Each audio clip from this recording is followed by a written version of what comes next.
हमें क्यों ज़रूरी है खुदा को जानना?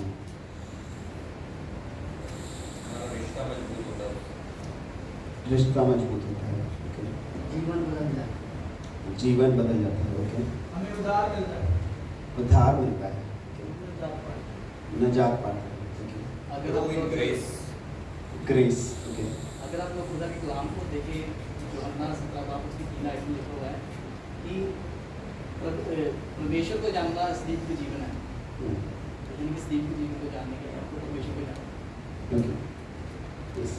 एक दफ़ा गलत सवाल उन्होंने किया था तो मसीह ने उनसे कहा था कि ना खुदा को जानते हैं ना खुदा को। गलत सवाल आता है जब खुदा को नहीं। उसके इरादे हमसे बेहतर हैं, तो हमें उसे जानना है ताकि उसके इरादे हम पे भी। ओके। और कोई? We have to become like Jesus, we have to know Jesus. Okay. क्योंकि अगर खुदा ने हमें खुदा को जानना है तो हमें खुदा के जैसे बनना है तो हमें खुदा को जानना जरूरी है। क्योंकि उसने हमें अपनी लायकता में अपनी समानता में बनाया है इसके लिए। ओके। दुनिया का सबसे बड़ा खजाना है। दुनिया का सबसे बड़ा खजाना है। ओके। सच्चाई को जान सकता है। ओके। हमें आज़ादी चाहिए इसलिए। ओके। और कोई उत्तर? ओके। आइए निकालें दूसरा पत्रस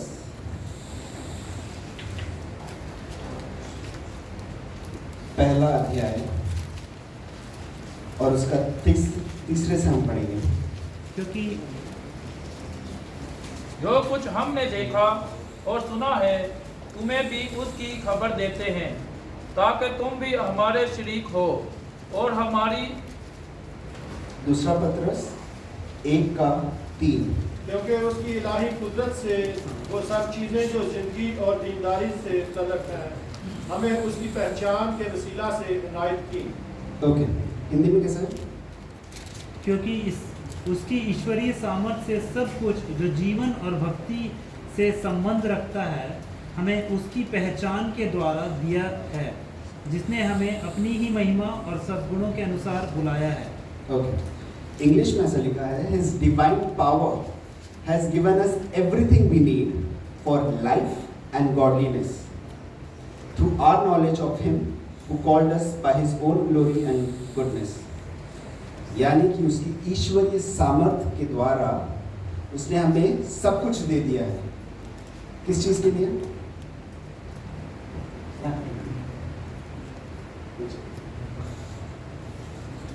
ईश्वरीय सामर्थ्य ने हमें सब कुछ दे दिया है जो जीवन और भक्ति से संबंध रखता है, वो हमें उसी की पहचान के द्वारा दिया है। पहचान के द्वारा मतलब उसके ज्ञान के द्वारा हमें दिया है। राइट? तो क्या चीज़ मिला है हमको? जीवन और भक्ति, लाइफ एंड गॉडलीनेस। ठीक है? जीवन क्या है और भक्ति क्या है? जीवन का मतलब क्या है? अगर परमेश्वर ने आपको जीवन दिया है तो जीवन में क्या क्या आ गया? सब कुछ। राइट? सब कुछ नहीं है। आपको शारीरिक चीज के लिए जो जरूरत है वो उसमें कवर नहीं है। आत्मिक जीवन के लिए आपको जो जो जरूरत है वो सब कुछ परमेश्वर ने आपको दे दिया है। जानते हैं क्यों शारीरिक कवर नहीं है? शारीरिक यानी रोटी, कपड़ा, मकान। आज के ज़माने में इंटरनेट भी कवर होता है उसमें। राइट? क्योंकि वो परमेश्वर सभी को देता है। अगर कोई परमेश्वर को जानता भी नहीं है, उसके पास भी रोटी है, उसके पास भी कपड़ा है, उसके पास भी मकान है, तो आपको परमेश्वर को जानने की ज़रूरत नहीं है उसके लिए। ठीक है? लेकिन जब आप परमेश्वर को जानते हैं तब परमेश्वर आपको आत्मिक जीवन का ज्ञान देता है। आत्मिक जीवन उसने दे दिया है। ठीक है? और दूसरा क्या दिया है? भक्ति दी है। भक्ति मतलब उर्दू में कैसा लिखा है? दीनदारी। दीनदारी। ओके। उसका क्या मतलब है?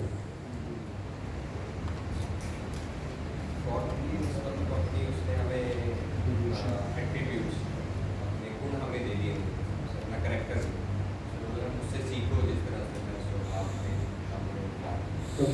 इंग्लिश में अगर मैं कहूँ गॉडलीनेस, राइट। भक्ति मतलब ऐसा जीवन जहाँ पे पाप नहीं है, राइट। बिना पाप का जीवन परमेश्वर ने हमें दे दिया है। स्टार्टिंग में क्या लिखा है? उसकी ईश्वरीय सामर्थ्य ने हमें दे दिया है। क्या दिया है? दो चीज, आत्मिक जीवन और भक्ति। भक्ति यानी बिना पाप का जीवन परमेश्वर ने आपको दे दिया है। हमको लाइफ में क्या चाहिए? ये दो चीज चाहिए और हम सब कुछ कवर्ड है इसमें, राइट। आत्मिक जीवन में बढ़ोतरी हम सभी चाहते हैं। ऐसा कोई है जो नहीं चाहता? ऐसा कोई है जो बोलता है कि नहीं मुझे आत्मिक नहीं चाहिए, मेरे को बस शारीरिक चाहिए? हर कोई आत्मिक रूप से बढ़ना चाहता है, राइट। आत्मिक जीवन परमेश्वर ने हमको दे दिया है, लेकिन क्या हमने उसे स्वीकार किया है कि नहीं? क्या हमने उसे लिया है कि नहीं? दे दिया मतलब मैंने ये बॉटल विंसेंट राय को दे दिया है, अब इनके पास है, राइट। बॉटल अब मेरे पास है क्या पानी की? नहीं, इनके पास है। उसी प्रकार आत्मिक जीवन और भक्ति, बिना पाप का जीवन परमेश्वर ने आपको दे दिया है, यानी कि आपके पास है। लेकिन हम लोग आज भी इन दोनों चीजों में अक्सर गिरते हैं। आत्मिक बढ़ोतरी में क्या हम आगे बढ़ रहे हैं? आत्मिक जीवन में क्या हम आगे बढ़ रहे हैं? बिना पाप का जीवन क्या हम कर पा रहे हैं? हम अक्सर पाप में गिरते हैं, राइट। ऐसा कोई भी नहीं है जो जिसने पाप नहीं किया, सब ने पाप किया है, लेकिन यहाँ पे केवल एक ही है जिसने पाप नहीं किया, वो है यीशु। बिना पाप का जीवन परमेश्वर ने हमें दिया है। अब उसको हम कैसे एक्सेस करें, कैसे उसको लें? और उसने आगे क्या लिखा है? उसने हमें बुलाया है। कैसे बुलाया है? अपनी महिमा और सद्गुण के अनुसार बुलाया है। परमेश्वर ने आप सभी को बुलाया है, आप सभी को महिमा और सद्गुण में, यानी कि अपने सद्गुण का मतलब क्या होता है? उर्दू में कैसे लिखा है? जलाल और नेकी। नेकी, अपने अच्छेपन के द्वारा परमेश्वर ने आपको बुलाया है। हम डिजर्व करते थे कि नहीं? नहीं करते थे, राइट। सुनील जब आगे आया उसने क्या कहा कि मैं ये डिजर्व नहीं करता था, राइट। इसी प्रकार हम लोग डिजर्व नहीं करते थे, लेकिन परमेश्वर ने हमें बुलाया है, और वो है ग्रेस, वो है उसकी दया, उसका अनुग्रह।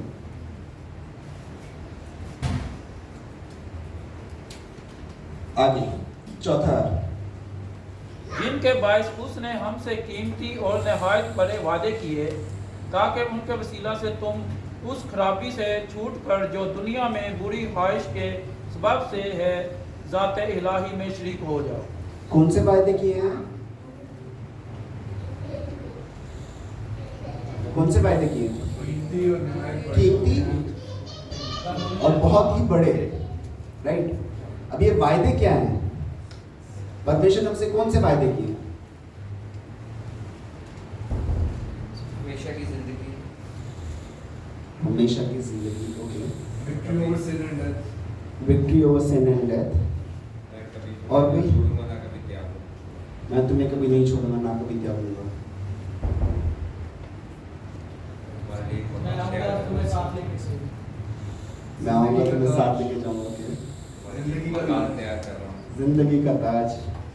अपने बेटे का दान, और कोई? दुनिया के आखिर तक हमेशा तुम्हारे साथ, ओके अपने बेटे का दान कर देता। पाकरू, ओके। आए निकाले। पहले हम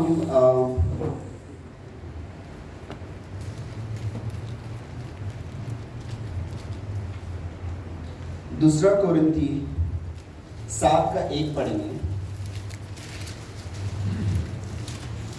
बस ए अजीजों, चूँकि हमसे ऐसे वादे किए गए, आओ हम अपने आप को हर तरह की जिस्मानी और रूहानी आलूदगी से पाक ओके। करें। कैसे वायदे किए गए हैं? यहाँ पे भी लिखा है कि परमेश्वर ने हमसे वायदे किए हैं। वायदे क्या किए हैं उसके लिए ऊपर का पढ़ना पड़ेगा। 6 का आप पढ़े 16 से। और खुदा के मक़दिस को बुतों से क्या मुनासबत है, क्योंकि हम जिंदा खुदा का मक़दिस हैं। चुनांचे खुदा ने फरमाया है कि मैं उनमें बसूंगा और उनमें Okay. चलूंगा। खुदा ने क्या कहा? मैं उसमें बसूंगा और उनमें चलूंगा। आगे उनमें चलूं फिरूंगा मैं उनका खुदा होऊंगा और वो मेरी उम्मत होंगे। इस वास्ते खुदावंद फरमाता है कि उनमें से निकल कर अलग रहो और Okay. नापाक चीज को ना छुओ। ओके, 3 बहुत कीमती और बड़े वायदे यहाँ पे हम देख रहे हैं। पहला, खुदा कह रहा है कि मैं उनके साथ रहूंगा। ओके, दूसरा, मैं उनके साथ चलूंगा। तीसरा, मैं उनका परमेश्वर रहूंगा और वो मेरे क्या रहेंगे? वो मेरी उम्मत रहे। उम्मत रहेंगे। राइट, 3 बड़े वायदे परमेश्वर ने हमसे किया है। ओके, नाउ ये जो 3 वायदे हैं इसका मतलब क्या है? जब आदम ने पाप किया, आदम के साथ परमेश्वर था, उसके साथ चलता था। राइट, कलाम कहता है कि दोपहरी में खुदा उतरता था और उसके साथ चलता था। लेकिन आदम के पाप के द्वारा जो खुदा जो उसके साथ चलता था वो दूर हो गया। पाप के द्वारा अक्सर परमेश्वर कभी कभी हमारे साथ नहीं रहता और हम खुदा के साथ चल नहीं पाते।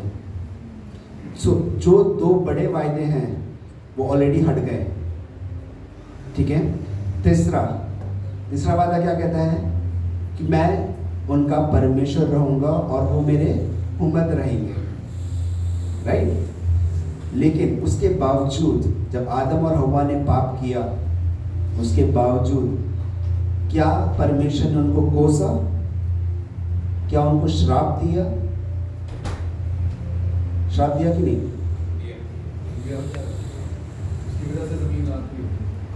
जमीन हुआ है। क्या आदम और हव्वा को श्राप दिया था? सजा मिली, लेकिन श्राप नहीं दिया। 3 लोग थे, शैतान, आदम और हव्वा। श्राप किनको मिला? शैतान को। आदम और हव्वा को श्राप नहीं दिया परमेश्वर ने। परमेश्वर तब भी प्रेम करता था, आज भी हमसे प्रेम करता है, क्योंकि तब भी परमेश्वर ने कहा था कि ये मेरे बच्चे हैं और मैं इनका परमेश्वर हूँ। राइट, अब अक्सर हम पाप में गिरते हैं। राइट, पाप में हम अक्सर क्यों गिरते हैं? ऐसा क्या होता है कि हम सोचते ज़रूर हैं कि हम आत्मिक रीति से हम परमेश्वर के लिए कुछ काम करेंगे, लेकिन हम अक्सर पाप में गिर जाते हैं। ऐसा क्यों? क्योंकि हमने सोचा है कि हम परमेश्वर के लिए काम करेंगे, लेकिन हमारा जो शरीर है ये अभी भी पाप में है। और जब हम ये सोचते हैं ना, कलाम में लिखा है, जब आप ये चीज़ सोचते हो कि आप परमेश्वर के लिए कुछ करोगे, शैतान वहाँ पे खड़ा है आपके पास और पाप को लेके खड़ा है आपको गिराने के लिए। तो जब आप ये कवनेंट या आप जब ये एक वायदा परमेश्वर के लिए कर रहे हैं कि मैं परमेश्वर के साथ चलूँगा, परमेश्वर के लिए मुझे कुछ करना है, कौन खड़ा है साथ में? शैतान खड़ा है साथ में। और वो क्या कर रहा है? आपके पापों को लेके खड़ा है, आपको नीचे गिराने के लिए।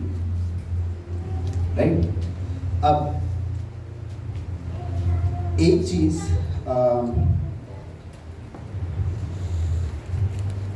हम सभी को कलाम पता है। राइट, और अक्सर हम कहते हैं कि शैतान का सामना करो और वो भागेगा। राइट, क्या हमें पाप का भी सामना करना चाहिए?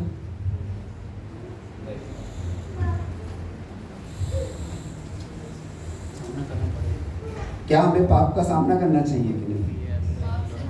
Yes, okay. इस कारण हम गिरते हैं। कलाम में लिखा है 2 तिमोथी 2:22। आई निकाल।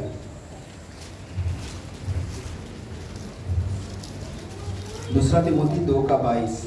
जवानी की ख्वाहिशों से भाग, और जो पाक दिल के साथ खुदाओं से दुआ करते हैं उनके साथ रातबाजी और ईमान और मोहब्बत और सुलह का तारीफ हो।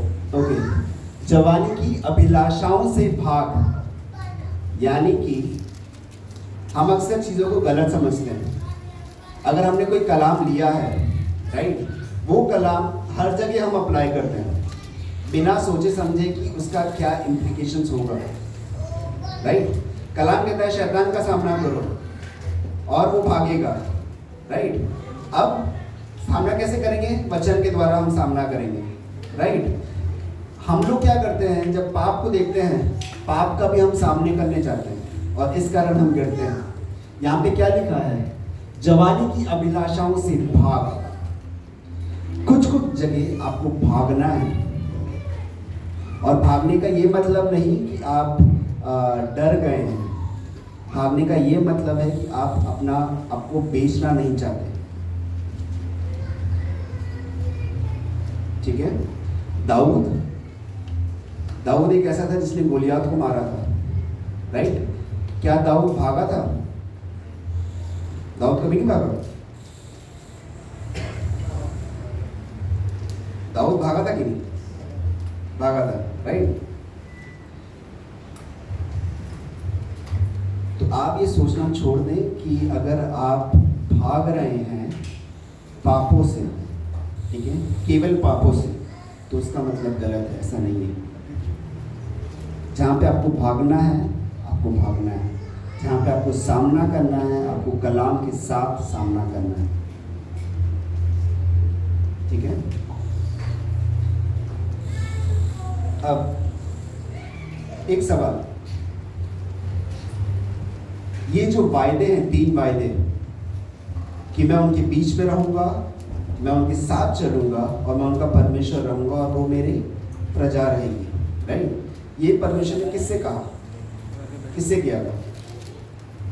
इजराइलियों से किया, ठीक है। 26 लेविटिकस 26 उसका 11 और 12 अगर आप पढ़ेंगे तो उसमें यही 3 वादे लिखे गए हैं।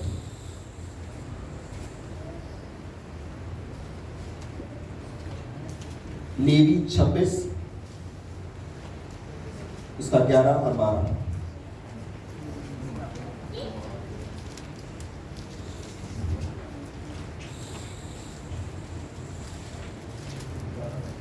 का 26 का 11 और 12।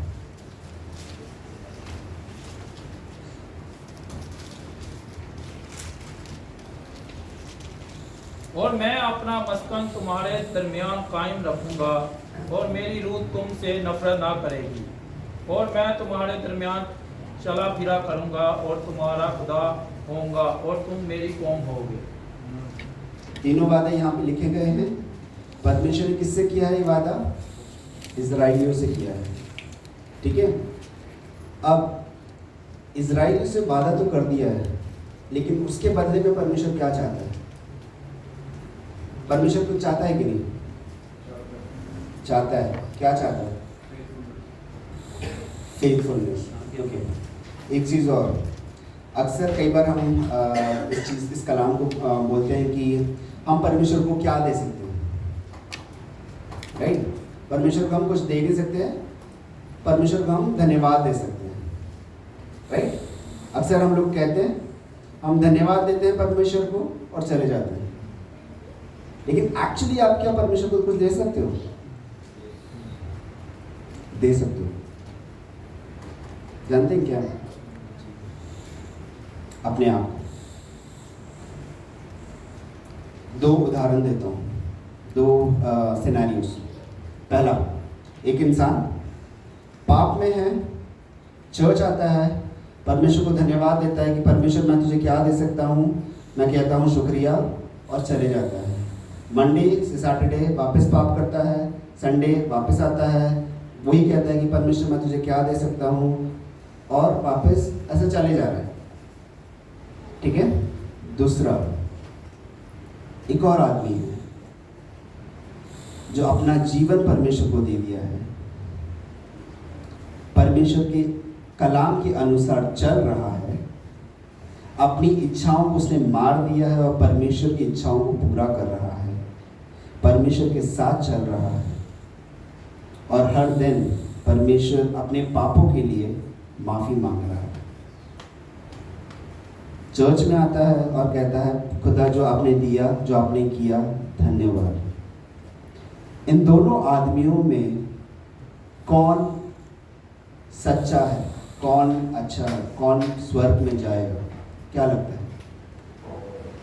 पहला या दूसरा? दूसरा। क्यों? पहला वाला भी कुछ गलत नहीं कर रहा ना। कल चर्च में आ रहा, कह रहा है कि भाई मैं धन्यवाद कर रहा हूँ परमेश्वर को, और वापस उसी पाप में है। उसने क्या किया परमेश्वर के लिए? अपनी लाइफ को बदला, अपने आप को बदला, राइट? हम जब काम करते हैं, राइट, हर एक काम के लिए कोई ना कोई क्वालिफिकेशन लगता है, कोई ना कोई एक डिग्री लगता है, राइट? अगर आपको कहीं पे पहुंचना है तो आपको वो डिग्री की ज़रूरत है, वो क्वालिफिकेशन की ज़रूरत है, राइट? तभी आप उस पोजीशन पे पहुंच पाएंगे, ठीक है? अगर आपको यहाँ से स्वर्ग में जाना है तो केवल धन्यवाद से फ़ायदा नहीं होगा, बल्कि आपको कलाम सुनना है और सुनकर उस पर चलना है और चल के परमेश्वर को महिमा देना है, तभी आप स्वर्ग पे जा पाएंगे। तभी परमेश्वर कहेगा कि ये मेरा बेटा है और मैं इसका खुदा हूं। अक्सर हम पाप में क्यों करते हैं जानते हैं? क्योंकि हम केवल सुनते हैं कलाम को, उसको इम्प्लीमेंट नहीं करते लाइफ में। कलाम क्या कहता है? कलाम को कहाँ पे रखना चाहिए? दिल में। दिल में क्यों रखना चाहिए? ऐसा क्यों लिखा है कि दिल में उसको बसाओ? दिमाग में भी बसा सकते थे, राइट? कहीं और पे भी हाथ पे रख सकते थे, हमेशा देखते रहो कलाम को। दिल में जड़ पकड़ता है। दिल धोखा देने वाला है। मन सबसे धोखेबाज है। ओके, दिल दिल में मन करते हैं, जड़ पकड़ता है। ओके, नहीं, दिल is a symbol of your life. दिल धड़कता तब जीवन चल रहा है, वो नहीं है तो इसके लिए दिल। एग्जैक्टली। आप अगर मन में रखते हैं, राइट, तो अगर आप जब सो रहे हो, आपका मन सो रहा है, आपका दिमाग सो रहा है, राइट? एक चीज़ है जो सोता नहीं है, वह है आपका दिल। सोचें अगर दिल की धड़कन अगर रुक जाए, क्या होगा? खत्म, राइट? दूसरी बात, दिल से क्या होता है? खून पंप आउट होके पूरे शरीर में जाता है, राइट? अगर आप कलाम को दिल में बसाएंगे, यानी कि अगर आप अपने कलाम को दिल में बसाया है, तो वो आपके पूरे शरीर को काबू करने की ताकत रखता है। सिर पे अगर रखेंगे तो क्या होगा? केवल सिर पे रहेगा और कहीं नहीं रहेगा। हाथ कुछ और करेगा, पैर कुछ और करेगा, हम कुछ और बोलेंगे, हम कुछ और देखेंगे। इस कारण कलाम को दिल में बसाना बहुत जरूरी है। और एक बसाने का मतलब रह गया है कलाम, और कोई अगर घर पे रह गया है उसको निकाल नहीं सकते हो। क्यों? क्योंकि वो घर का मेंबर बन चुका है, राइट? उदाहरण के रूप में हमारे चर्च से कई लोग गए हैं, करण भाई हो गया, वकास पास्टर हो गए, राइट? हम लोग आज भी उनको याद करते हैं, उनके लिए दुआ करते हैं, राइट? चर्च के वो मेंबर हैं, क्या हमने उनको बोलते कि वो अब आ नहीं रहे तो अब वो आएंगे नहीं, हम उनको याद नहीं करेंगे? वैसा नहीं है, राइट? उसी प्रकार जब कलाम हमारे दिल में बसता है, वो ताकत रखता है हमारे शरीर को काबू करने के लिए। हमारे शरीर का नेचर है कि वो पाप करे। बहुत आसान है गलत सोचना और गलत करना, इस कारण कलाम जरूरी है। एक गवाही देना चाहूँगा जो इस हफ्ते हुआ मेरे साथ। मैं जिस जगह काम करता हूँ वहाँ पे एक वैकेंसी था, तो मैं कुछ लोगों को हायर कर रहा था। और एक सिस्टर को मैंने हायर करने का सोचा, लेकिन उनको क्वालिफिकेशन सब कुछ था लेकिन एक्सपीरियंस नहीं था। और मुझे पता है कि उस जगह पे एक्सपीरियंस ज़रूरी है। और जब मैं HR से बात कर रहा था तब ये डिस्कशन हुआ कि आप उनको रख लो, क्योंकि वो फिट बैठते हैं सैलरी के बेसिस पे, सब सारे बेसिस पे फिट बैठते हैं। जो CV है उसमें थोड़ा सा हम छिड़कानी करके थोड़ा एक्सपीरियंस ऐड कर देंगे। कहीं ना कहीं मेरे को स्टार्टिंग में मैं मान गया, लेकिन कहीं ना कहीं मेरे को वो गलत लगने लगा कि नहीं, ये गलत है। और जब मैं इस पे सोचने लगा तब मुझे वो कहीं ना कहीं मेरा मन बेचैन हो रहा था और कह रहा था कि नहीं, ये गलत है, ये गलत है, ये मत कर। मैं वापस HR से बात किया और मैंने बोला कि नहीं, जैसा CV है वैसा का वैसा देंगे, एक्सेप्ट होगा नहीं होगा फ़र्क नहीं पड़ता, लेकिन हम गलत चीज़ नहीं बताएंगे उनको। HR माना और इसमें सब लोग तैयार हो गए थे गलत चीज़ करने के लिए। इवन कंपनी का जो अरबाब है वो भी मान गया था कि आप करो, कोई दिक्कत नहीं। लेकिन जब मैंने इस चीज़ पे डटा रहा कि नहीं, ये गलत है, HR ने बोला कि ठीक है, आपको जिस तरीके से करना है आप करें। मैं वहाँ पे बात किया। इवेंचुअली जिस बंदे को, जिस सिस्टर को मुझे लेना था उसको हम नहीं ले पा रहे अभी के लिए, और मुझे पता नहीं कि कौन आएगा, लेकिन मेरा विश्वास है कि परमेश्वर सही समय पे एक बंदा भेजेगा और उस पोजीशन के लिए। आपको जब परमेश्वर काम देता है, आप बड़े बड़े का हम लोग ज़रूर सोचते हैं कि पाप नहीं करना। कैसे बड़े चीज़, बड़े पाप? मर्डर हो गया, मैंने खून नहीं किया, मैंने चोरी नहीं की। आप छोटी छोटी चीज़ में अगर परमेश्वर को आदर करेंगे ना, परमेश्वर आपका आदर करेगा। छोटी से छोटी चीज़ परमेश्वर के लिए ज़रूरी है। बहुत इजी होता मेरे लिए बोलना उनको कि वो इनको एक्सपीरियंस है, लेकिन परमेश्वर की आत्मा ने मुझे गाइड किया और बोला कि नहीं, ये मत कर, और मैंने वैसा किया। मुझे नहीं पता आगे क्या होगा, लेकिन मुझे पता है कि कुछ ना जो भी होगा परमेश्वर के काबू में है सब कुछ, परमेश्वर कंट्रोल में है। आप छोटी छोटी चीज़ों में जब परमेश्वर के हलीम होते हैं, परमेश्वर की बात को सुनते हैं, परमेश्वर उस चीज़ को देखता है और उस चीज़ को अप्रिशिएट करता है। अक्सर जब हम घर पे होते हैं, हम लोग के मन में जब पाप पैदा होता है, या जब हम पाप के बारे में सोचना शुरू करते हैं, हम जब ज़्यादा टाइम बिताते हैं, पाप क्या होता है?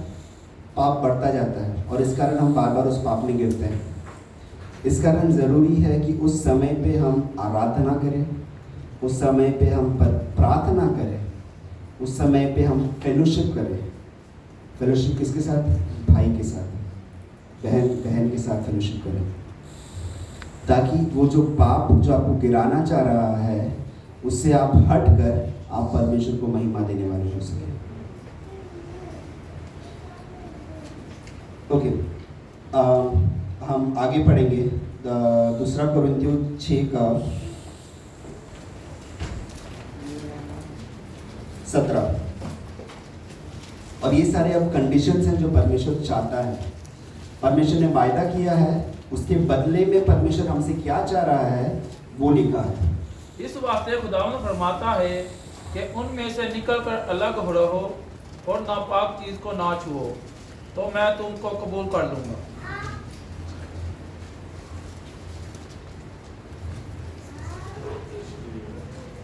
इसलिए प्रभु कहता है कि उनके बीच में से निकलो और अलग रहो और अशुद्ध वस्तु को मत छुओ, तो मैं तुम्हें ग्रहण कर लूँगा। ठीक है। अच्छा, एक सवाल।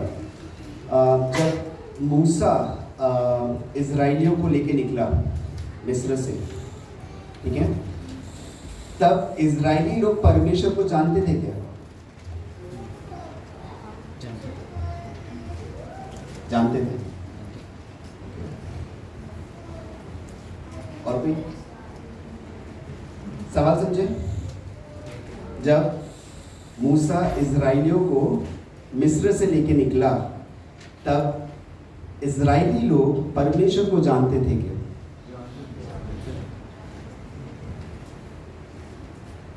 बात आई थी तो एक्सोडस, खुरूज,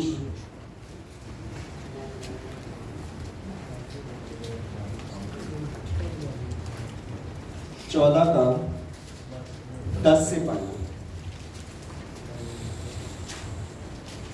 और जब फिरौन नजदीक आ गया, तब बनी इस्राएल ने आंख उठाकर देखा कि मिस्री उनका पीछा किए चले आते हैं, और वो नहायत खौफजदा हो गए।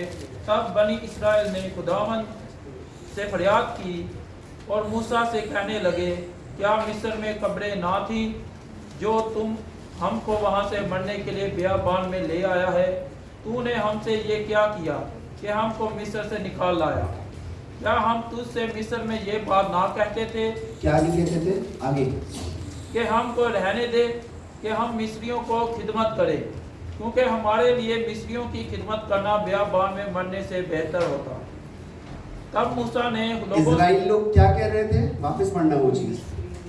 क्या हम तुझसे मिस्र में ये बात ना कहते थे कि हमको रहने दे कि हम मिस्रियों की खिदमत करें, क्योंकि हमारे लिए मिस्रियों की खिदमत करना बियाबान में मरने से बेहतर होता। यानी कि जब मूसा इज़राइलियों के पास आया और बोला कि चलो हम यहाँ से निकलते हैं, तब इज़राइली लोग क्या कह रहे हैं कि हमको यहीं पे रहने दो, हम किसकी सेवा करेंगे?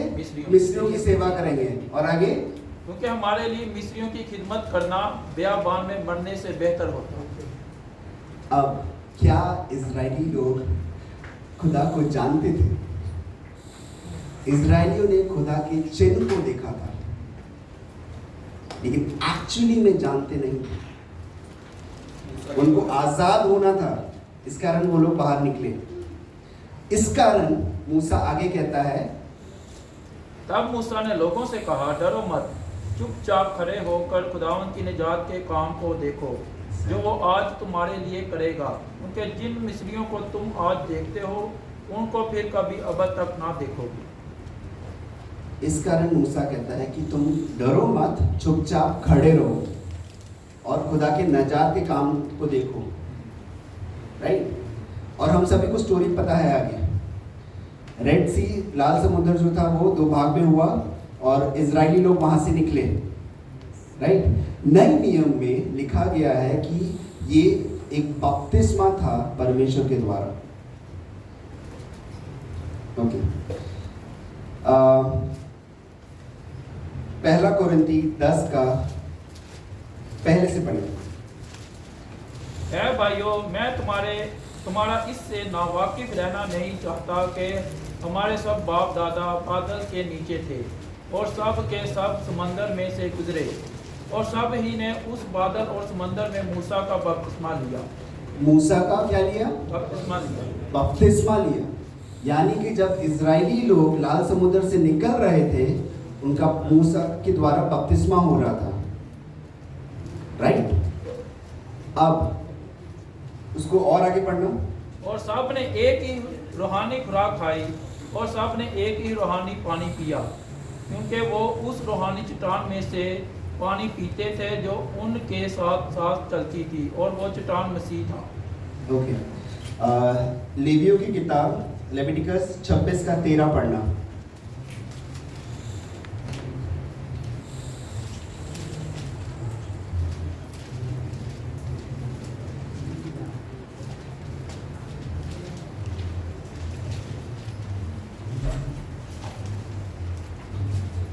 खुदावन तुम्हारा खुदा हूँ जो तुमके मुल्क मिस्र से उस गुलामी से निकाल कर ले आया कि तुम उनके गुलाम ना रहो।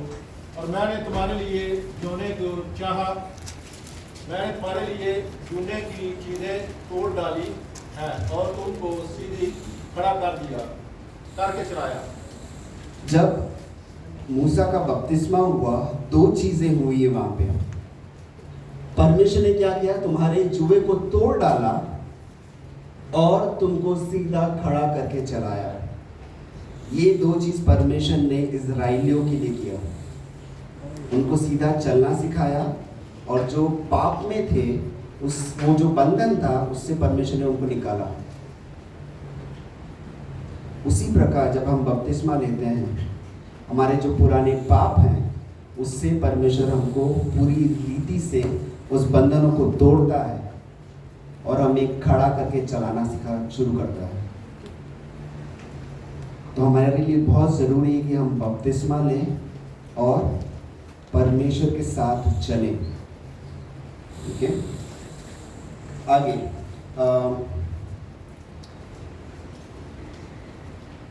दूसरा कुरिन्थी 6 का पढ़ेंगे हम लोग। और तुम्हारा बाप होऊंगा और तुम मेरे बेटे बेटियां होगे, और ये खुदावंद कादिर मुतलिक का कौल है। 17 से पढ़ना, 6 का 17। इस वास्ते खुदावंद फरमाता है कि उनमें से निकल कर लग रहो और नापाक चीज़ को ना छुओ, तो मैं तुमको कबूल कर लूँगा और तुम्हारा बाप होऊंगा और तुम मेरे बेटे बेटियां होगे, ये खुदावंद कादिर मुतलिक का कौल है। यानी कि अपने आप को प्यूरिफाई करो। आप जिस पाप के बंधन में हो उससे निकलो। अगर आपको ये 3 वायदे चाहिए आपकी लाइफ में, आपको परमेश्वर के लिए कुछ करना है। सबसे पहला, आप जिस पाप में हो उस पाप से निकलो, यानी कि आपको पवित्रताई वाला जीवन व्यतीत करना है। ओके, अब अक्सर हम पाप में गिरते हैं, राइट? ओके, 7 का 1 पढ़ना।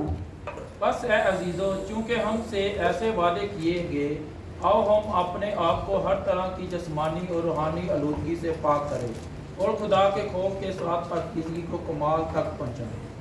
यहाँ पे 2 चीजें लिखी गई है। अपने आप को शरीर और आत्मा की सब मलिनता से शुद्ध करें या पाक करें, और परमेश्वर का भय रखते हुए पवित्रता को सिद्ध करो। अब शरीर और आत्मा की मलिनताएं क्या है? ऐसी क्या चीज है जो हमारे शरीर और आत्मा को कंटैमिनेट करता है या खराब करता है या अनक्लीन करता है या गंदा करता है? ऐसी क्या चीज है?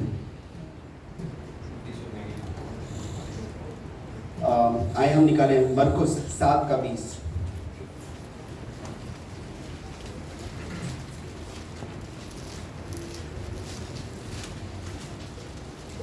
फिर उसने कहा, जो कुछ आदमी से निकलता है वही उसको नापाक करता है। जो कुछ आदमी से निकलता है वही उसको नापाक करता है। क्या निकलता है? आगे पढ़ना। क्योंकि अंदर से यानी आदमी के दिल से बुरे ख्याल निकलते हैं, हरामकारियाँ, चोरियाँ, खूनरेज़ियाँ, ज़नाकारियाँ, लालच, बदियाँ, मकर, शहवत परस्ती, बदनजरी, बदगोई, शेखी, बेवकूफ़ी, ये सब बुरी बातें अंदर से निकलकर आदमी को नापाक करती हैं। वो चीज़ वापस पढ़ना, जो चीज़ हमको नापाक करती है। हरामकारियाँ, चोरियाँ, खूनरेज़ियाँ, ज़नाकारियाँ, लालच, बदियाँ, मकर, शहवत परस्ती, बदनजरी, बदगोई, शेखी, बेवकूफ़ी। हम सब अपने आप को जांचें और देखें कि क्या इनमें से जो भी चीज़ें मेंशन है, क्या वो हमारे अंदर पाई जाती है। अगर है तो ये सारी चीज़ें हमारे शरीर को और आत्मा को क्या कर रहा है? गंदा कर रहा है। कंटामिनेट कर रहा है। आपको अगर पानी की बोतल दें लेकिन वो पानी अगर गंदा है, क्या आप उसे पिएंगे? क्यों? गंदा है, राइट? लेकिन अगर कोई साफ पानी दे उसको आप पियोगे, राइट? उसी प्रकार आप जो बात करते हैं, आपके मुंह से जो चीज़ निकलता है वो आपके शरीर को और आपकी आत्मा को गंदा करता है। तो अगर गुस्सा अगर आपके अंदर है, ठीक है, गुस्से में पाप हमें नहीं करना है। गुस्सा एक इमोशन है, जिस तरीके से उदास होना, खुशी होना एक इमोशन है, राइट? लेकिन जब आप गुस्सा हुए तब आप पाप ना करें। गुस्सा यीशु भी हुआ था, राइट?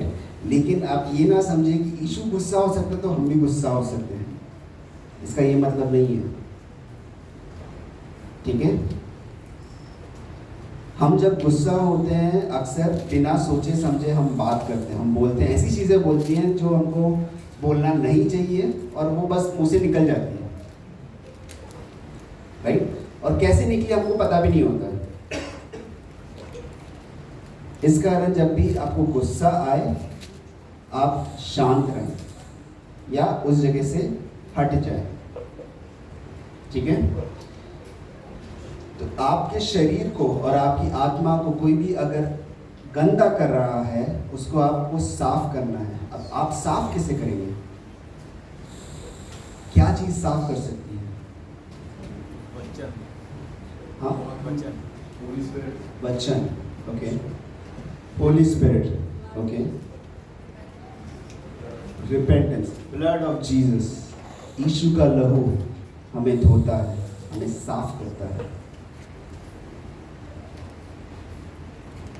पहले के ज़माने में, पुराने नियम में बलि चढ़ाई जाती थी, राइट? और वो जो लहू है वो पापों को छुपाता था, साफ नहीं करता था।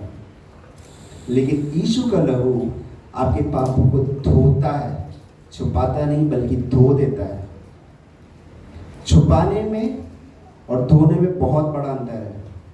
कोई अगर गंदगी है उस पर अगर मैं चटाई डाल दूँ, मैंने उसको छुपा दिया है, लेकिन वो अभी भी गंदा है। लेकिन मैं उसको अगर पानी से साफ कर दूं तो वो पूरी तरीके से साफ हो गया है। उसी प्रकार यीशु का लहू हमारे पापों को अंदर से धो देता है, राइट? तो जब हम हर दिन जब हम जाने अनजाने में अगर हम पाप करते हैं तो हमें यीशु के लहू को मांगना है और अपने आप को हर दिन धोना बहुत ज़रूरी है।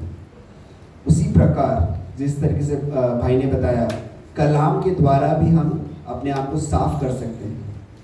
कलाम भी हमको साफ करता है, ठीक है? कैसे?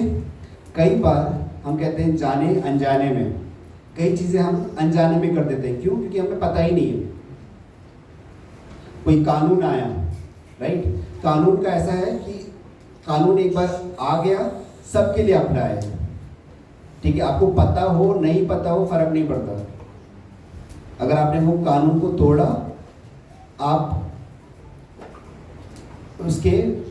आपको उसकी सजा होगी, राइट? उसी प्रकार जब लहू से हम धोते हैं, राइट? जब हम वचन के द्वारा वचन हमें सिखाता रहता है, हम नई बातों को सीखते जाते हैं, नई गहराइयों को सीखते जाते हैं। उसी प्रकार कई बार हम अनजाने में कहते कि हमने अनजाने में कर दिया, हमें पता ही नहीं था कि ऐसा कुछ था, राइट? जब हम कलाम को पढ़ते जाते हैं, हम जब चीज़ें सीखते जाते हैं, उसी प्रकार हमको पता चलता है कि ओ हमने ये चीज़ पाप किया था। लेकिन अब जब हम जान गए हैं, हमें पूरी कोशिश करनी है कि हम वापस वो ना करें। गलातियों 5:16 और भी चीज़ें हैं जिसके द्वारा हम गंदे होते हैं या कंटामिनेट करता है हमारी बॉडी को। मगर मैं ये कहता हूँ कि रूह के मुआफ़िक चलो तो जिस्म की ख्वाहिश को हरगिज़ पूरा ना कर पाओगे, क्योंकि जिस्म रूह के खिलाफ ख्वाहिश करता है और रूह जिस्म के खिलाफ और ये एक दूसरे के मुखालिफ हैं, ताकि जो तुम चाहते हो वो ना करो। और अगर तुम रूह के हिदायत से चलते हो तो शरीयत के मुताबिक नहीं रहे। अब जिस्म के काम तो ज़ाहिर हैं, यानी हरामकारी, नापाकी, शहवत परस्ती, बुत परस्ती, जादूगरी, अदावतें, झगड़ा, हसद, गुस्सा, तफरीके, जुदाइयाँ, बित्तें, बाज रशाबाज, नाच रंग और इनकी मानत, इनकी बाबत तुम्हें पहले से कह देता हूँ कि जैसा कि पेशतर जता चुका हूँ कि ऐसे काम करने वाले खुदा की बादशाही के वारिस ना होंगे। किसके वारिस नहीं होंगे? यानी कि अगर हम शरीर के द्वारा अगर हम कुछ भी पाप करते हैं, जो भी यहाँ पे मेंशन है, तो हम खुदा के राज्य में नहीं जा सकते। हम जो कुछ भी कर रहे हैं वो किस लिए कर रहे हैं? ऊपर स्वर्ग में जाने के लिए। तो अगर स्वर्ग में जाने के लिए ये सारी ऑब्स्टिकल्स अगर हमारी लाइफ में है, यानी कि हमारा शरीर खुद एक ऑब्स्टिकल है हमारे लिए, तो उसको हमें साफ करना है। आप लहू से साफ कर सकते हैं यीशु के, प्रार्थना के द्वारा हम और नज़दीक आ सकते हैं परमेश्वर के, रूह के द्वारा रूह हमें सिखाती रहती है चीज़ें, और कलाम के द्वारा हम अपने आप को साफ कर सकते हैं। हम वापस तो दो कंडीशंस हमने देखी, जो 3 वायदे हमने देखे। पहला वादा क्या था? परमेश्वर आएगा और हमारे बीच में रहेगा। दूसरा क्या वायदा है? परमेश्वर हमारे बीच चलेगा। तीसरा वायदा, परमेश्वर वो हमारा परमेश्वर रहेगा और हम उसके लोग रहेंगे। अब एक चीज, पहला वायदा क्या कहता है? वो हमारे साथ रहेगा, राइट? मूसा परमेश्वर को देखना चाहता था, क्या देख पाया? झलक, वो भी पीठ को। खुदा ने क्या कहा कि तू मुझे नहीं देख सकता। क्यों? देखेगा तो मर जाएगा। क्यों मर जाएगा? क्योंकि पवित्र नहीं था।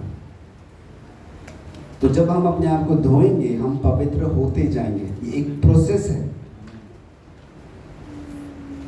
ठीक है? ऐसा नहीं होगा कि आपने दुआ की, वो पवित्र हो गए और हम वापस उस पे हो गए, उसी पाप में चले गए। वैसा नहीं है। पवित्रता ही एक प्रोसेस है और ये तब तक चलेगा जब तक आपकी सांसें चल रही है। दूसरी वायदा, वो हमारे बीच चलेगा, हमारे साथ चलेगा। अगर मुझे यीशु के साथ चलना है, इसका मतलब मुझे चलना आना चाहिए, राइट? अगर कोई छोटा सा बच्चा है जो चल नहीं सकता, क्या वो यीशु के साथ चल पाएगा? नहीं। ज़रूरी है कि हम एक बड़े हों और यीशु के साथ चलना शुरू करें। अब जहाँ पे बात आई बच्चों की, छोटा बच्चा को हम खाना नहीं खिलाते, हम दूध पिलाते हैं, राइट? और कलाम में भी दूध के बारे में लिखा गया है, ठीक है? बच्चा जैसे जैसे बड़ा होता है उसको सॉलिड फूड, उसको खाना दिया जाता है ताकि वो और बढ़ सके। यहाँ पे हम आत्मिक जीवन की बात कर रहे हैं। शुरुआत में हमने देखा था परमेश्वर ने हमको दे दिया है, क्या दिया है? आत्मिक जीवन और भक्ति, बिना पाप का जीवन हमें दे दिया है, राइट? अब एक छोटा सा बच्चा जब चलना सीख रहा है, राइट, सबसे डिफिकल्ट होता है स्टेयर्स पे चलना छोटे बच्चे के लिए। क्यों? क्योंकि उसको पता नहीं होता, पहली चीज़, जो स्टेयर्स का जो हाइट है वो या तो उसके हाइट के हिसाब से होता है या उसका आधा होता है स्टेयर्स का, राइट? तो वो रेंग रेंग के उस पर चलना शुरू करता है, राइट? उसी प्रकार जब प्रॉब्लम्स हमारी लाइफ में आता है, हम उसी बच्चे के समान हैं। जब प्रॉब्लम्स हमारी लाइफ में आता है, हम परमेश्वर के साथ चलना सीख रहे हैं, राइट? तो प्रॉब्लम्स में जब बच्चा, एक छोटा बच्चा जब सीढ़ी को देखता है, वो ऐसे गिर नहीं जाता, वो कोशिश करता है बार बार उसको चलने के लिए। एक सीढ़ी चलता है, दूसरा सीढ़ी चढ़ता है, तीसरा सीढ़ी चढ़ता है, और जब सबसे ऊपर पहुंच जाता है उस वक्त आपको उसकी खुशी देखनी चाहिए। उसको ऐसा लगता है कि उसने सब कुछ जीत लिया है, सब कुछ पा लिया है, और वो खुशी मनाता है। उसी प्रकार जब प्रॉब्लम्स हमारी लाइफ में आता है, हम एक एक सीढ़ी चढ़ते जा रहे हैं आत्मिक जीवन की। तो कोई भी प्रॉब्लम आपको गिराने के लिए नहीं, बल्कि आपको आत्मिक जीवन में बढ़ाने के लिए है। तो आप ये सोचना छोड़ दो कि ओ मेरी लाइफ में इतनी प्रॉब्लम्स है, इतनी प्रॉब्लम्स हैं और मैं दुखी हो जा रहा हूँ। क्यों? क्योंकि बहुत परेशानी, बहुत प्रॉब्लम्स हैं। प्रेज गॉड, धन्यवाद दो। याकूब 1 क्या कहता है? आई निकाले जेम्स चैप्टर 1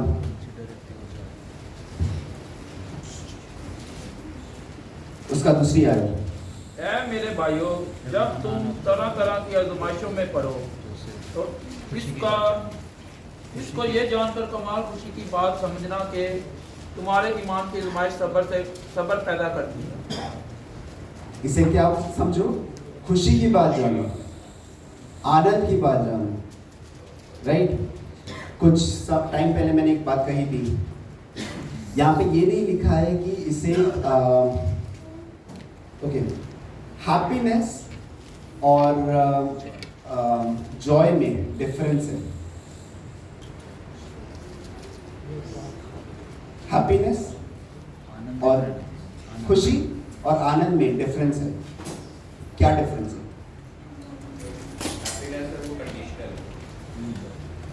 हैप्पीनेस है वो कंडीशनल है। ओके, किस तरह के कंडीशन? परिस्थितियाँ सब कुछ अच्छा है, हमारे फेवर में है, सब कुछ हमारे मुताबिक हो रहा है, तो हम लोग खुश हैं। लेकिन जो जॉय है वो हम आनंद बोलते हैं, उसके लिए हमें किसी परिस्थिति की जरूरत है। Okay, Happiness goes that happened. आप कुछ हुआ इस कारण आप खुश हैं। Okay, Joy is something better than. Better than. Okay, Mukesh भाई की बात को एक्सटेंड करूँगा कि खुशी जो है इट कुड बी टेम्पररी, लेकिन आनंद इज अ कंडीशन जो कि परमानेंट करता है। एग्जैक्टली। जो खुशी है वो टेम्पररी है, यानी कि आपका दिन खराब गया है, आपको कुछ अच्छा खाने को मिल जाए आप खुश हो जाओगे, आपको चॉकलेट मिल जाए खुश हो जाओगे, होता है? बिरयानी मिल गई खुश हो गए, बिस्किट मिल गया चाय के साथ खुश हो गए, राइट? तो वो खुशी टेम्पररी है, अगले दिन वो खुशी चली भी जाती है, राइट? लेकिन आनंद जो है वो बड़ी आनंद की बात है, यानी कि बहुत बड़ी बात है, वो परमानेंट है। यानी कि शादी के समय पे जब हम कार्ड छपवाते हैं, इनविटेशन में उसमें लिखते हैं we invite you on this joyous occasion, इस आनंद के दिन में हम आपका स्वागत करते हैं, राइट? वो एक बहुत बड़ा दिन है। तो यहाँ पे हम क्या सीख रहे हैं? कलाम क्या कह रहा है?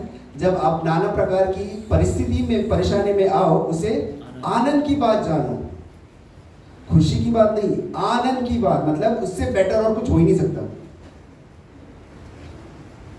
तो मतलब अगर आपकी लाइफ में प्रॉब्लम है, प्रेज गॉड, आनंद मनाओ।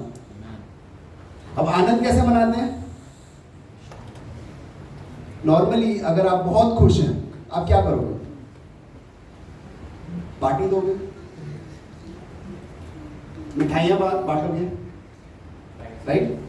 कभी देखा है आपकी लाइफ में बहुत प्रॉब्लम है और आप मिठाइयां बांट रहे हैं? भाई आप मिठाई खाओ, मेरी लाइफ में बहुत प्रॉब्लम है, प्रेज गॉड। आप मिठाई खाओ, आप 2 मिठाई लो। क्यों? क्योंकि मेरी लाइफ में बहुत प्रॉब्लम है। हमको एक्चुअली में ऐसा करना चाहिए। जब शैतान इस चीज को देखेगा ना, वो खुद सोचेगा कि क्या कर रहे हैं लोग, और वो खुद भाग जाएगा उस पर। और सबसे बड़ी आनंद की बात पता है क्या है? आपकी लाइफ में जब प्रॉब्लम है, वो एक प्रोसेस को पैदा कर रहा है। पैदा क्या कर रहा है? विश्वास के द्वारा क्या हो रहा है? आगे पढ़ना। विश्वास के परखे जाने विश्वास के और परखे सबर जाने को से और सबर को अपना पूरा काम करने दो, ताकि तुम पूरे और कामिल हो जाओ और तुम में किसी बात की कमी ना रहे। ओके, विश्वास के परखे जाने से सबर उत्पन्न होता है, राइट। सबर हमारे पास नहीं है। हमको सब कुछ बहुत जल्दी जल्दी चाहिए, बहुत जल्दी जल्दी चाहिए। हम प्रार्थना करें तुरंत चाहिए। हम सब लोग यही दुआ करते हैं, राइट। हम सभी लोग यही दुआ करते हैं क्योंकि हमारे अंदर सबर नहीं है। लेकिन उसमें क्या लिखा है? सबर का पूरा होना जरूरी है, मतलब कि मैंडेटरी है।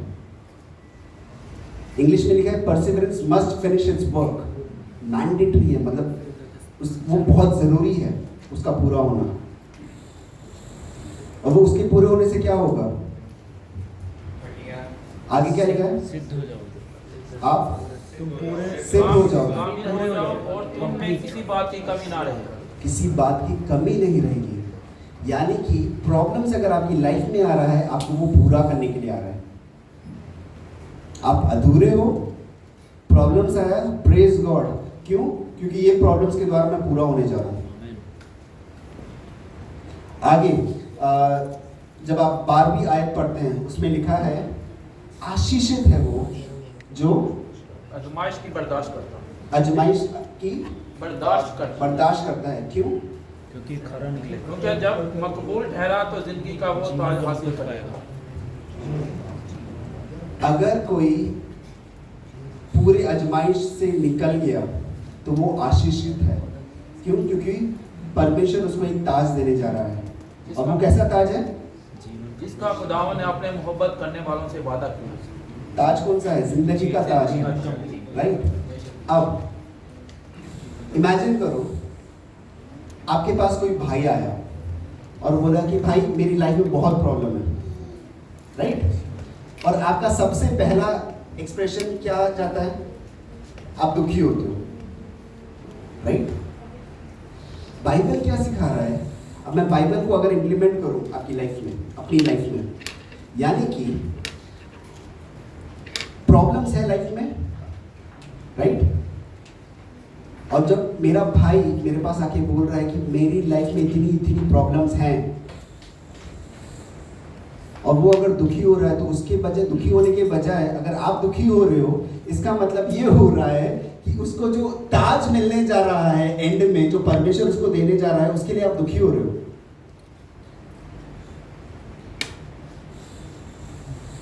बात समझ में आई? 12वें में क्या लिखा है कि अगर आप आजमाइश से निकल जाते हो, उस पर जयवंत पाते हो, तो परमेश्वर आपको जीवन का ताज देगा और आप आशीषित हो, राइट। अब जब कोई भाई आपके पास आ रहा है और कह रहा है कि मैं बहुत परेशानी में हूं, और अगर आप दुखी हो, तो आप दुखी किस चीज के लिए हो रहे हो? आप दुखी इस चीज के लिए हो रहे हो कि वो आशीषित है, वो आशीषित होने जा रहा है, उसके लिए आप दुखी हो रहे हो। आप इसलिए दुखी होने जा रहे हो कि उसको एक ताज, जीवन का ताज मिलने जा रहा है, उसके लिए आप दुखी होने जा रहे हो? नहीं, आपको आनंद मनाना चाहिए। क्यों? क्योंकि परमेश्वर ने आपके भाई को चुना है आशीषित करने के लिए। परमेश्वर ने आपके भाई को चुना है क्योंकि उसको जीवन का ताज मिलने जा रहा है। आपको आनंदित मनाना चाहिए। तो कोई भाई अगर आपके पास आए नेक्स्ट टाइम और बोले कि मैं प्रॉब्लम में हूं, प्रेज गॉड, बोले कि मैं बहुत खुश हूं, तो प्रॉब्लम में है, आनंद मनाओ।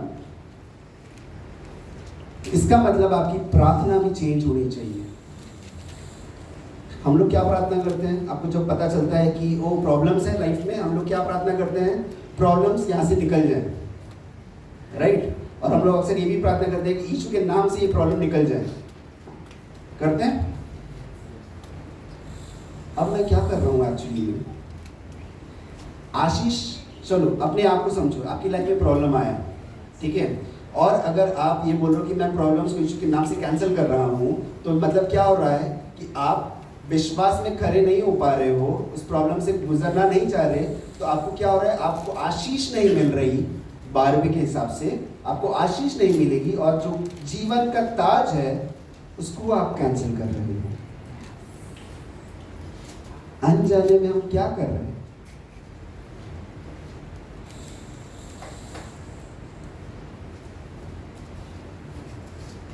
तो अब हमारी दुआ कैसी होनी चाहिए?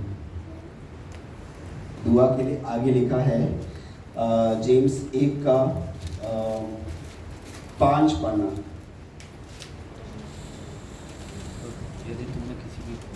लेकिन अगर तुम में से किसी में हिकमत की कमी हो तो खुदा से मांगे, जो बगैर मुलामत किए सबको प्याजी के साथ देता है, उसको दी जाएगी।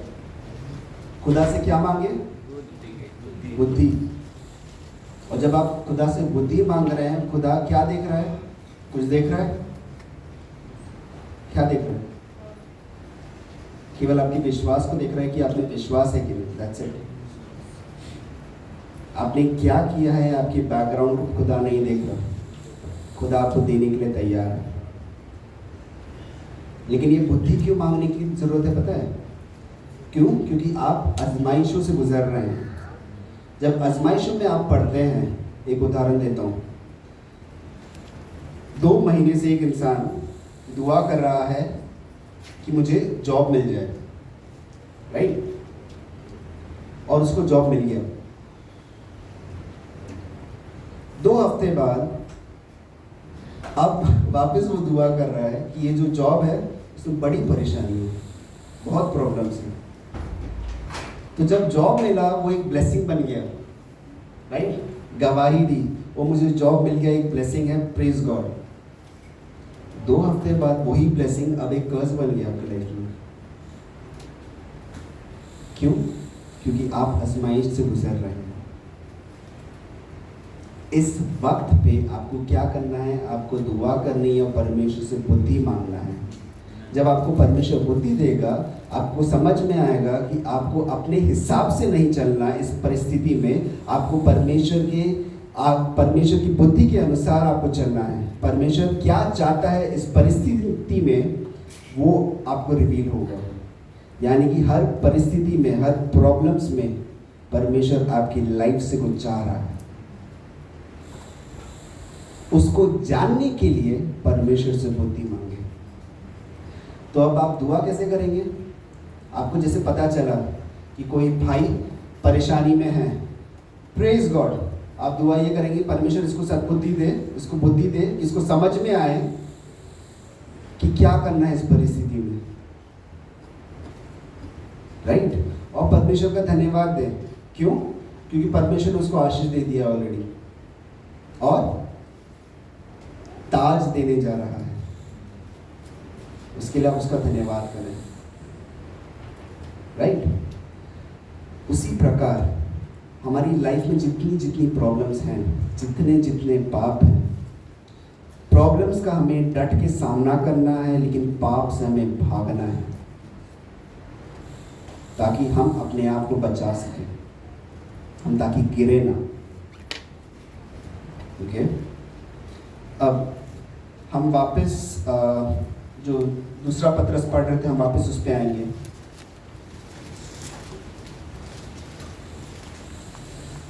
उसका 4 से पढ़ना। जिनके बाइस उसने हमसे कीमती और नहायत बड़े वादे किए, ताकि उनके वसीला से तुम उस खराबी से छूट कर जो दुनिया में बुरी ख्वाहिश के सबब से है, ज़ाते इलाही में शरीक हो जाओ। अब क्या लिखा है इसमें? जिनके बाइस उसने जिनके द्वारा उसने हमें बहुमूल्य और बहुत ही बड़ी प्रतिज्ञाएं दी है। प्रतिज्ञाएं यानी कि वायदे हमने देख लिए। 3 बड़े बड़े वायदे परमेश्वर ने हमसे किया है, ठीक है? ताकि इन वायदों के द्वारा तुम उस सदाहट से छूटकर जो संसार में बुरी अभिलाषाओं से होती है, ईश्वरीय स्वभाव के सहभागी हो जाओ। यानी कि आपको दुनिया में जो करप्शन है उससे हटाने के लिए परमेश्वर ने जो वायदा दिया है वो आपकी मदद करेगा। आप दुनिया की बातों से गिरने के बजाय उन पे जयवंत होने के लिए। ओके? आगे क्या लिखा है? 5वीं। बस किसी बाइस तुम अपनी तरफ से कमाल कोशिश करके अपने ईमान पर नेकी और नेकी पर मार्फत और अब मार्फत। यहाँ पे जो जो चीज़ें लिखी है वो सब हमको अपनी लाइफ में इम्प्लीमेंट करना है। ये मतलब हमारी रिस्पॉन्सिबिलिटी बन गई है। अब पहला क्या देखा हमने, परमेश्वर की तरफ से वायदा, और उस वायदे को पाने के लिए कुछ कुछ कंडीशंस हैं जो हमने देखी, राइट। अब हम यहाँ पे देख रहे हैं कुछ कुछ हमारी ड्यूटी या रिस्पॉन्सिबिलिटी जो हमको करना है, और वो क्या है, विश्वास। बस इसी बात तुम अपनी तरफ से कमाल कोशिश करके अपने ईमान पर नेकी, और नेकी पर इमारफत, और मार्फत पर परहेजगारी, और परहेजगारी पर सब्र, और सब्र पर दीनदारी, और दीनदारी पर बरादराना उल्फत, और बरादराना उल्फत पर मोहब्बत बढ़ाओ। ये सारी क्वालिटीज़ हमको अपनी लाइफ में इम्प्लीमेंट करना है। इसका ये मतलब नहीं है कि वो सबसे पहले मैं विश्वास को बढ़ाऊंगा, उसके बाद मैं नेकी को बढ़ाऊंगा, वैसा नहीं है। जितनी क्वालिटीज़ लिखी हैं उन सभी को आपको एक साथ बढ़ाना है। क्यों एक साथ बढ़ाना है? क्योंकि लिखा है कि विश्वास में नेकी, राइट, नेकी में ज्ञान, ज्ञान में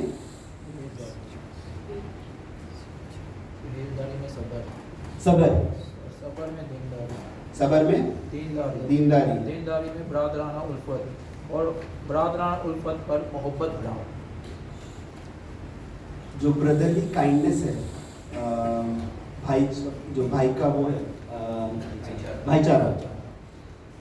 आप भाईचारा नहीं बढ़ा सकते जब तक प्रेम नहीं है, राइट। अगर प्रेम नहीं है तो विश्वास नहीं कर सकते, राइट। तो सारी, ऐसा नहीं है कि फेथ के बाद, विश्वास के बाद नेकी आएगी, नेकी के बाद वो आएगा, वैसा नहीं है। ये सारी क्वालिटीज आपको एक साथ बढ़ाना है, मतलब आपके अंदर उसका पोर्शन, उसको बढ़ाते जाना है।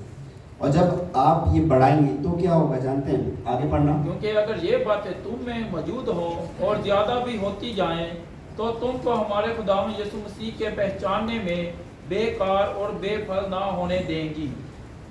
ओके, हम जब कलाम को सुनते हैं उसको इम्प्लीमेंट करना बहुत मुश्किल है, राइट, उस पर चलना बहुत मुश्किल है। लेकिन जब हम इन क्वालिटीज़ को अपनी लाइफ में बढ़ाते जाएंगे, ये क्वालिटीज़ हमारी लाइफ में क्या करेंगी?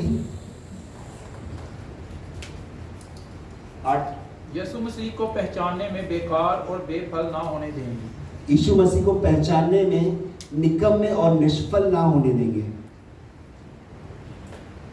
यानी कि आपको, अगर आप निकम्मे हो रहे हो या निष्फल हो रहे हो, तो आपको ये जितनी क्वालिटीज़ हैं वो सब अपनी लाइफ में बढ़ाना है।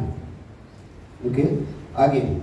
और जिसमें ये बातें ना हो वो अंधा है और कुताह नजर और अपने पहले गुनाहों के धोए जाने को भूले बैठा है। अब जिन जिन में ये क्वालिटीज़ नहीं है वो क्या है? अंधा। अंधा है। अंधा क्यों है? अंधा क्यों है? क्योंकि ये क्वालिटीज में परमेश्वर की दया को भूल गया।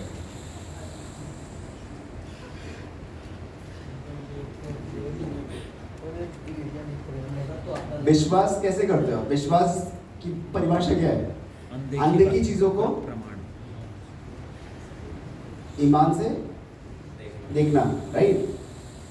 तो अगर ईमान ही नहीं है तो बंदा क्या देख पा रहा है? आगे क्या होने वाला है? हम कह रहे हैं कि यीशु आने वाला है।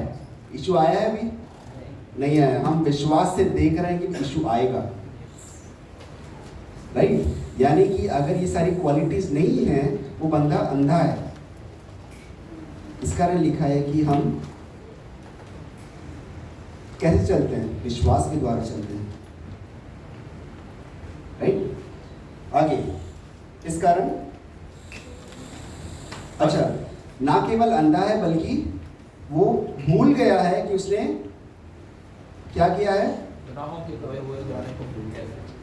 गुनाहों के धोए हुए जाने को भूल चुका है। दो चीजें, वो बंदा अंधा है और इसलिए जितने जिसके जो पाप धुले थे उसको भूल चुका है। ओके, आगे।